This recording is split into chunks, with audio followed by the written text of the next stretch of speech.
এই ফুলগুলো তোলা হয়েছে, তো মোটামুটি আজকে অনেকটাই ফুল ফুটেছে। আর গাছের ওপরের দিকে বেশি ফুলগুলো আছে, কারণ নিচের দিকে ডালগুলো তো সেরকম বেশি নেই, সব ডালগুলো ওপরের দিকে, যেহেতু রোদটা ওপরের দিকে পায় ওই জন্য ফুলগুলো বেশি ওপরের দিকেই হয়।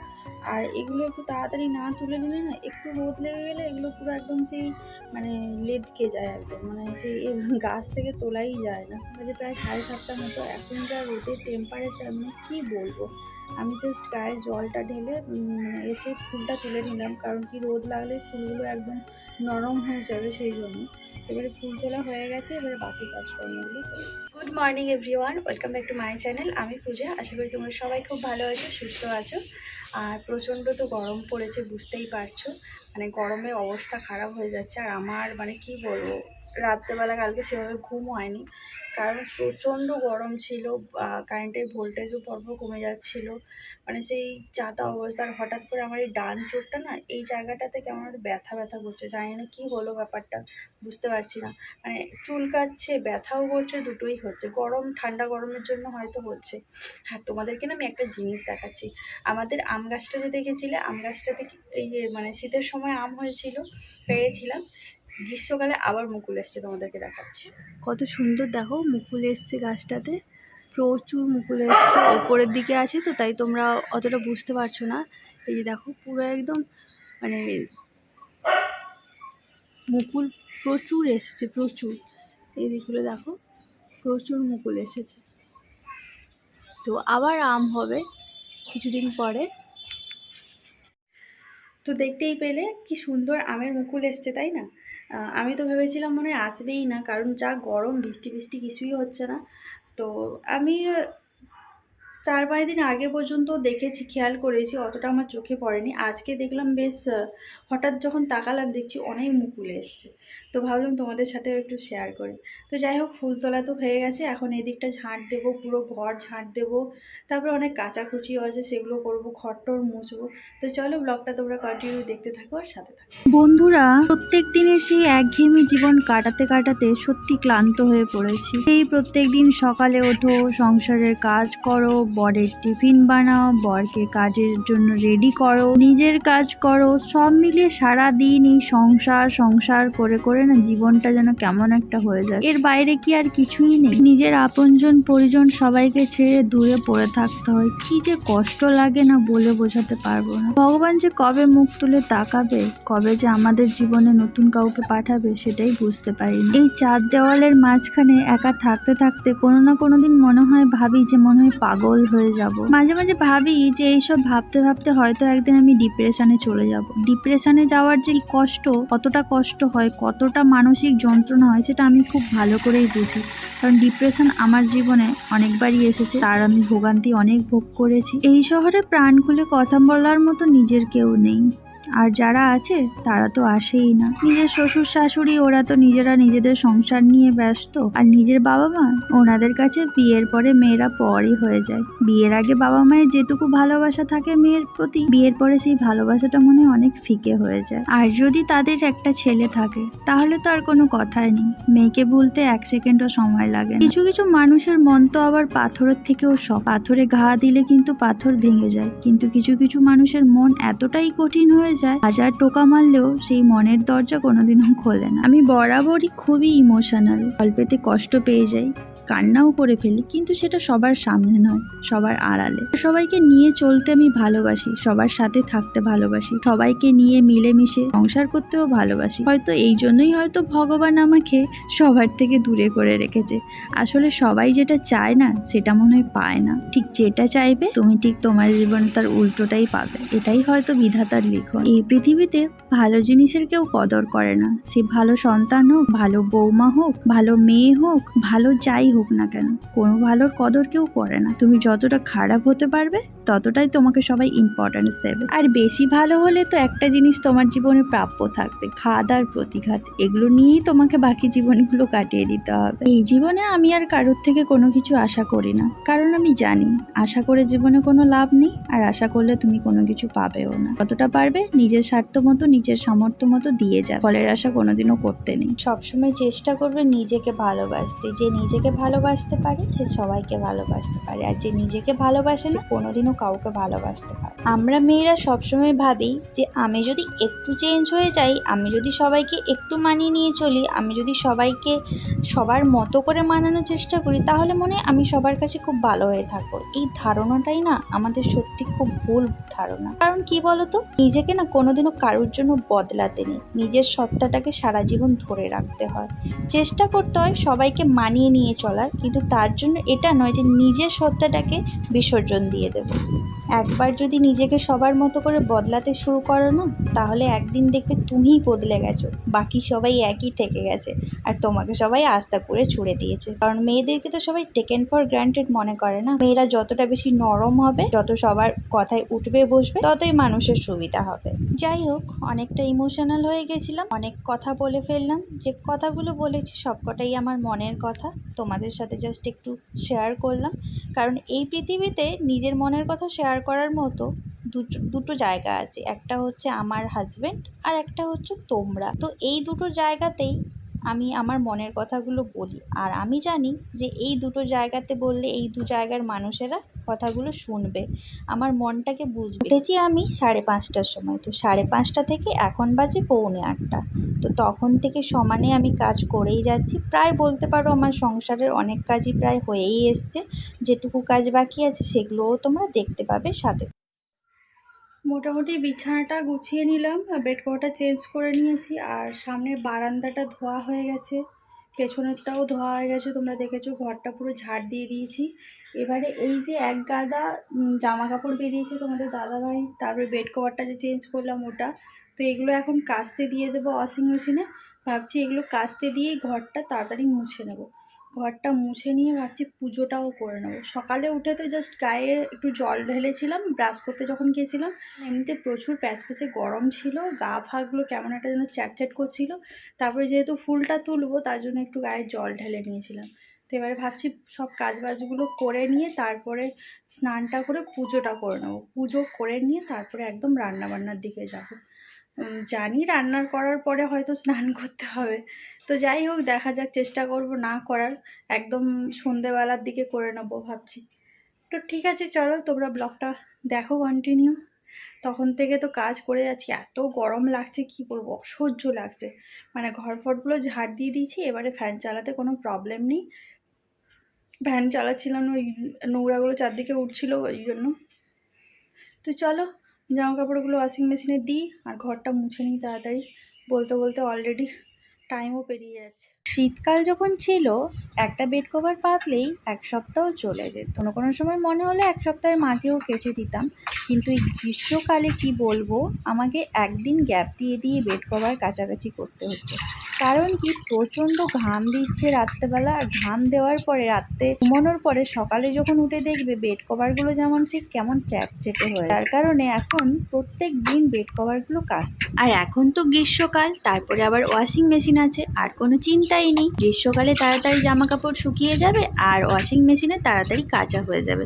যেই সময়টা আমার কাচাকুচি করতে সময় লাগতো সেই সময়টা আমি এখন ওয়াশিং মেশিনে দিয়ে ওই সময়টা বাকি কোনো কাজগুলো করে নিই। তাতে আমার অনেকটা সময়ও বেঁচে যায় আর আমার অন্য কাজগুলোও হয়ে যায়। আর এই যে দেখতে পাচ্ছ এখন ঘরটা মুছে নিচ্ছি। আর সত্যি কথা বলতে বন্ধুরা, হাতে কাপড় দিয়ে ঘর মুছলে যতটা না পরিষ্কার হয়, এই মপগুলো দিয়ে অতটাও ভালো পরিষ্কার হয় না। এই যে বলতে পারো বসে বসে পরিষ্কার করতে হয় না, দাঁড়িয়ে দাঁড়িয়ে অনেকটা দূর পর্যন্ত পরিষ্কার করে নেওয়া যায়। এদিকে আমি ঘর মোছামুছি করছি আর ওদিক থেকে আমার ওয়াশিং মেশিন আমাকে হুইসেল দিচ্ছে, বলছে আমার কাজ কিন্তু আমি করে নিয়েছি, এবার তুমি ঝটপট এসে আমার এই ভেতর থেকে তোমার এই জিনিসপত্রগুলো বের করে নিয়ে আমাকে একটু হালকা করো। তো আমি এখন সেগুলো নিয়ে চলে এলাম। এখন আর ওয়াশিং মেশিনে শুকাই না, কারণ কি যেহেতু রোদ আছে, তো এই রোদের মধ্যে দিয়ে দিলে আমার এখানে যে পরিমাণে রোদ লাগে 30 মিনিটস টাইম লাগবে সব জিনিসপত্র শোকাতে। বেড কভার বালিশের কভারগুলো মেলে দিয়ে তারপরে আবার কিছু জামা কাপড় ওয়াশিং মেশিনে দিয়ে টাইমার সেট করে দিয়ে এখন চলে এসেছি এয়ার কুলারের মধ্যে জলটা ঢালার জন্য। তো সারা রাত যেহেতু চলে তার জন্য তো অনেকটা পরিমাণে জল লাগে। আর আমি প্রায় বলতে পারো 2 দিন করে জল ভরি, কারণ কি প্রত্যেক দিন আমি ফুল ট্যাঙ্ক করি না, কারণ জলটা তো এমনি গরম হয়ে যায়। তো কিছুটা পরিমাণ জল দেওয়ার পর তারপরে আবার রাতের বেলা যদি কিছুটা পরিমাণ জল দেওয়া হয় তাহলে অনেকটা ঠান্ডা হয়ে যায়। সেই জন্য এখন আমি 20 লিটার মতো জল ভরে দিয়েছি আর বাকি জলটা আমি রাত্রেবেলা দেবো। সেটা দেওয়া হয়ে গেছে। এবারে বাকি যে জামা কাপড়গুলো কাচাকুচি করতে দিয়েছিলাম সেগুলো কাচা হয়ে গেছে, এখন আমি সব নিয়ে এসে মিলে দিচ্ছি।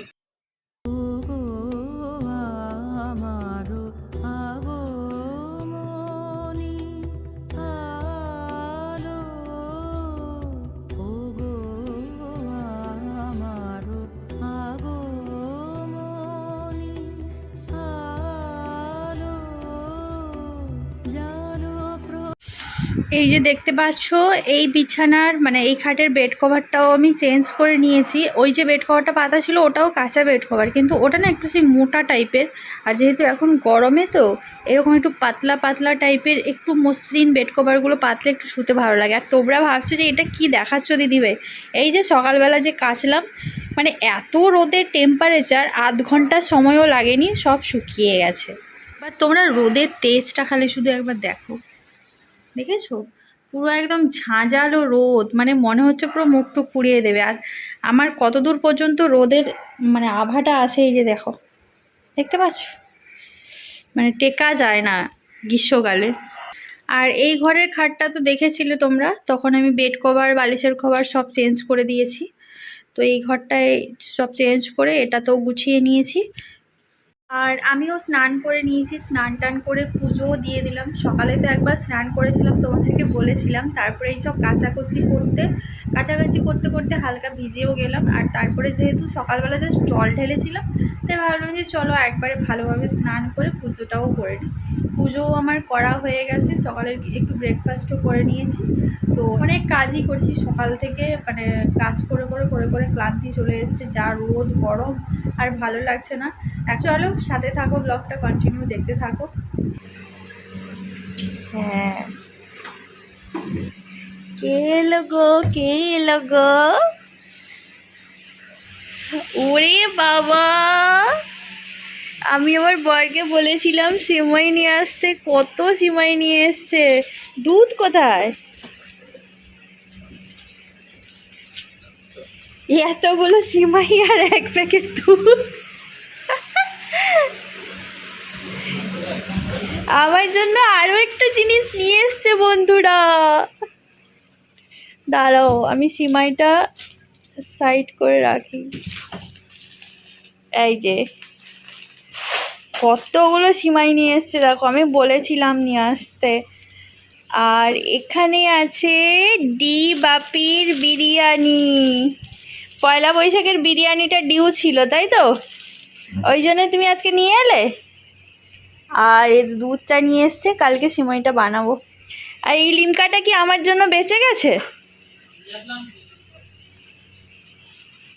দেখেছো বন্ধুরা আমার বরের বউয়ের প্রতি কত ভালোবাসা। ওদের অফিসে আজকে বিরিয়ানি খাওয়া হয়েছে, তো তার জন্য আমি মানে আমার জন্য নিয়ে এসছে বিরিয়ানি, আমি বিরিয়ানি খাবো বলে। আর তোমরা তো জানো আমি বিরিয়ানি খুব একটা বাসতাম না তবে এখন আমি বিরিয়ানি খেতে পারি, খাই। তো তবে এই গরমে খাওয়ার ইচ্ছে আমার ছিল না, বারণ করেছিলাম, কিন্তু আমার বরটা খেয়েছে তো। বউকে না খেলে আমার বরের মন খারাপ করবে, তাই নাকি গো? তো সেই জন্য। আর আমি কালকে বলেছিলাম আমার না প্রচণ্ড মাঝে মাঝে একটু খিদে পেয়ে যায়, আর এই গরমের সময় না সিমাই রান্না করে ফ্রিজের মধ্যে রেখে খেতে বেশ ভালো লাগে, এটা আমার প্রচুর ভালো লাগে। আজকে বলে আজকে নয়, আগাগোড়া সবসময় আমার এটা ভালো লাগে। আর এখন যে গরম পড়েছে, তোমরাও না মাঝে মাঝে সিমাই রান্না করে ফ্রিজে রেখে দেবে, যাদের ফ্রিজ আছে মাঝে মাঝে একটু ঠান্ডাগুলো বের করে করে খাবে, জাস্ট অসাধারণ লাগে, প্রাণ জুড়িয়ে যায়। তো সেই জন্য বলেছিলাম 2 প্যাকেট নিয়ে আসতে বলেছিলাম। কতগুলো প্যাকেট নিয়ে এসছো? ক প্যাকেট নিয়ে এসছো? 5 প্যাকেট। তো যাই হোক, কালকে তো আমি অবশ্যই বানাবো, বানিয়ে আমি 2 প্যাকেট মতো বানিয়ে ফ্রিজে রেখে দেবো। না এখনো আসেনি। ঠিক আছে, যখন বিরিয়ানিটা খাবো আমি তোমাদের সাথে শেয়ার করবো। এখন তোমাদের দাদাভাই একটু শরবত দিই। এই যে দেখতে পাচ্ছ, আমি বিরিয়ানিটা খাবো, তার জন্য একটু রায়তা বানিয়ে নিয়েছি। এই যে আজকে গাজর টাজর দিইনি, শুধু শসা দিয়েছি, একটু পেঁয়াজ আর কাঁচা লঙ্কা দিয়েছি। আর বাড়িতে টক দই তো এমনিতেই আমার সবসময় থাকে, আর এখন তো বিশেষ করে গরমের দিনে অ্যাভেলেবল থাকে। আর এটা হচ্ছে ডিবাপি থেকে এই চাটনিটা দিয়েছিল, আর শসাটা আমি এই রায়তাতে দিয়েছিলাম, একটু বেড়ে গেছিলো তো কেটে নিয়েছি। আর এই যে হচ্ছে বিরিয়ানি, ডিবাপি স্পেশাল মাটন বিরিয়ানি। দেখে কার কার জিভে জল আসছে কমেন্ট করে জানাবে। আগে তো একটা সময় ছিল বিরিয়ানির গন্ধ আমি সহ্যই করতে পারতাম না। তোমাদের দাদাভাই জোড়াজুড়ি তো মোটামুটি এখন বিরিয়ানিটা খেতে পারি, কিন্তু এতটা কোয়ান্টিটি আমি একা জীবনে খেতে পারবো না। তারপরে আবার মাটন বিরিয়ানি, দাদা বৌদির বিরিয়ানিও আমি খেয়েছি, ডিবাপির বিরিয়ানি এর আগেও আমি খেয়েছি। তো আজকে যেন গন্ধটা একটু অন্যরকম বেরোচ্ছে। আজকে মাটনের বলে হয়তো অন্যরকম বেরোচ্ছে, কারণ ডিবাপির বিরিয়ানি এর আগে আমি চিকেন বিরিয়ানি খেয়েছি, মাটনটা খাইনি। দাদা বৌদির চিকেন মাটন দুটোই খেয়েছি আমি। তো চলো খাওয়া যাক, কেমন লাগে দেখি। গন্ধটা তো সেই লেভেলের বেরিয়েছে, কিন্তু অনেকটা, আমি কি করে খাবো, এতটা খেতে পারবো না। তোমাদের দাদাভাই তো খেয়েই এসছে, তো যদি আর একটু খায় তো খাবে, আর না হলে কি আর করা যাবে। ভাত ফেলতে না আমার প্রচণ্ড গায়ে লাগে, ভাত বা কেন, যে কোনো খাবার ফেলতেই না আমার প্রচণ্ড গায়ে লাগে। উফ, দেখেই না পেটটা ভরে গেল। তাহলে আমিও কি বিরিয়ানি লাভার হয়ে যাচ্ছি নাকি দিন দিন? কিন্তু এই গরমের দিনে বিরিয়ানি খেতে ভালো লাগে না, কিন্তু বর ভালোবেসে নিয়ে এসছে বলে কথা, তাহলে তো খেতেই হবে, তাই না? তো চলো খেয়ে নিই, চলো খেয়ে নিই। আমি কৌটো থেকে এটা বের করে নিই। তো এই যে দেখো, আমি মোটামুটি ঢেলে নিয়েছি।